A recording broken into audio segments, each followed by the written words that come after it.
સુરતમાં ધૂળેટીના પર્વ દરમિયાન મિત્રો અને ભાઈ સાથે તાપી નદીમાં નાહવા પડેલા ધોરણ 10ના વિદ્યાર્થીનો મૃતદેહ 38 કલાક બાદ મળી આવ્યો છે। રંગોના પર્વ ધૂળેટીની ઉજવણી વચ્ચે સુરતમાં કરુણ સમાચાર સામે આવ્યા હતા। ધૂળેટીના દિવસે હોળી રમ્યા બાદ બે માસિયાઈ ભાઈ અને અન્ય ધોરણ 10નો વિદ્યાર્થી મિત્ર સાથે સરથાણા પ્રાણી સંગ્રહાલયની પાછળ તાપી નદીના પાણીમાં નાહવા પડ્યા હતા। ત્રણેયમાંથી એક યુવક અને કિશોર ઊંડા પાણીમાં ગરકાવ થઈ ગયા હતા, જ્યારે માસિયાઈ ભાઈ અને કિશોરને ડૂબતા જોઈને ગભરાયેલો યુવક પાણીમાંથી બહાર નીકળી ગયો હતો।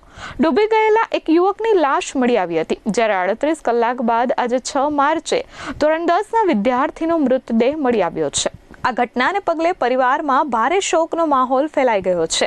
કૃષ્ણ ચૌહાણ વરાછા ખાતે શ્રી અશ્વિન હાઈસ્કૂલમાં ધોરણ 10માં અભ્યાસ કરતો હતો।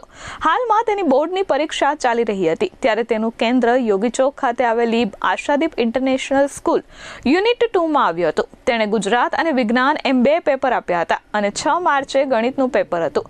કૃષ્ણા 2 બહેનોનો એકનો એક ભાઈ હતો। કૃષ્ણાના પિતા દુબઈ ખાતે કામ કરે છે, જ્યારે તેની માતા હીરાના કારખાનામાં કામ કરે છે। ધૂળેટીના તહેવારના દિવસે આ ઘટનાને પગલે વિરાસ અને ચૌહાણ પરિવારમાં ભારે શોકની કાલીમાં છવાઈ ગઈ છે। Bureau report S24 news Surat.